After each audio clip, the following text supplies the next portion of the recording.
ازيكم حبايبنا، عاملين ايه؟ يا رب تكونوا بخير وباحسن حال. صلوا على النبي حبايبي، ما تنسوناش في اللايك والاشتراك في القناه، عايزه القناه تكبر بيكم ان شاء الله. ان شاء الله النهارده يا حبايبي هنعمل اطعام. طيب، هنعمل فراخ. هنعمل صواني بطاطس بالفراخ. تمام. طيب، عشان نتبل الفراخ هنحتاج لي طماطم وبصل وفلفل اخضر على احمر. تمام اهو.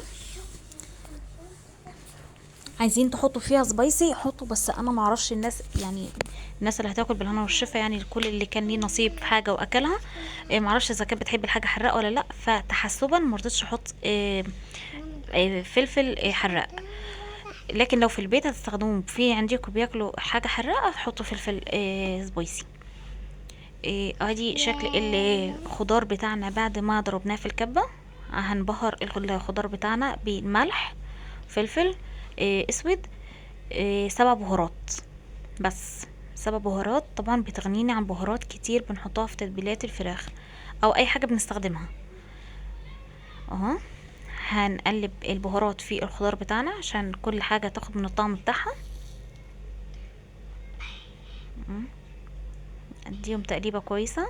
طبعا في الوقت ده انا كنت مقطعه البطاطس وحطاها في الميه، وعامله محلول النقع بتاع الفراخ، منضفاها طبعا وعامله لها محلول النقع بتاعها، ومظبطه كل حاجه يعني الحمد لله.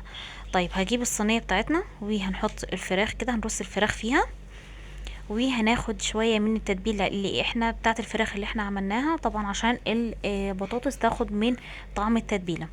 فهنزل بيه شويه من التتبيله كده على الفراخ ونقلبهم في بعض، وهنرصها في الصينيه، وهنجيب الفراخ بتاعتنا بعد ما طلعناها من محلول النقع بتاعها نتبلها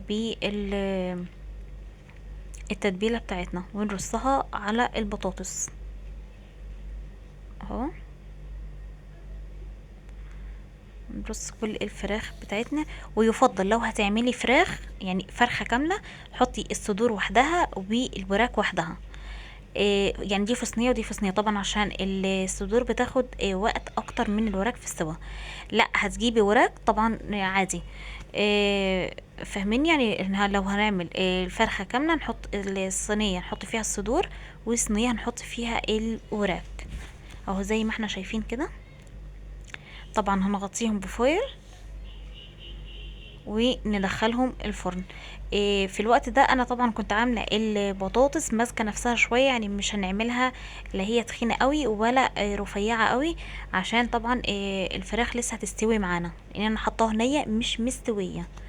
طيب، بعد ما دخلنا الفراخ بتاعتنا الفرن نسيبها مع نفسها لغايه لما تستوي. هنكون هنا بنجهز الرز. نزلت جبت حله وحطيت فيها زيت، نزلت رز الاول لغايه لما خد لون، وبعدين نزلت بيه بالشعريه، بعدين هنزل بالرز الابيض العادي اهو. يعني خلينا الرز الاول ياخد لون وبعد كده نزلت بالشعريه، وهنزل بالرز اللي هو هيبقى ابيض مش هديله لون ولا حاجه. لو عايزه تسقي عذرا تسقي الرز بشوربه، بس ده مش مستحب عشان الصيف طبعا وكده، فجو حراره مش بيطول معانا فبيغير طعمه على طول. فانا نزلت بميه، هنزل بميه وهديلها مكعبين من المرق، وطبعا هنزل بيه الملح بتاعه نظبط الحياء بتاعه، وهغطي وبطي عليه كده واسيبه يتردد مع نفسه لغايه لما يستوي. ادي منظر الفراخ بتاعتنا بعد ما طلعت. طبعا جهزناها كده وبألف هنا وشفا لكل اللي كان ليه نصيب في حاجة واكلها ان شاء الله اهو. الرز بتاعنا والبطاطس والفراخ، دي كل الكمية اللي احنا عملناها. مع السلامة حبايبي، والى اللقاء في فيديو اخر ان شاء الله.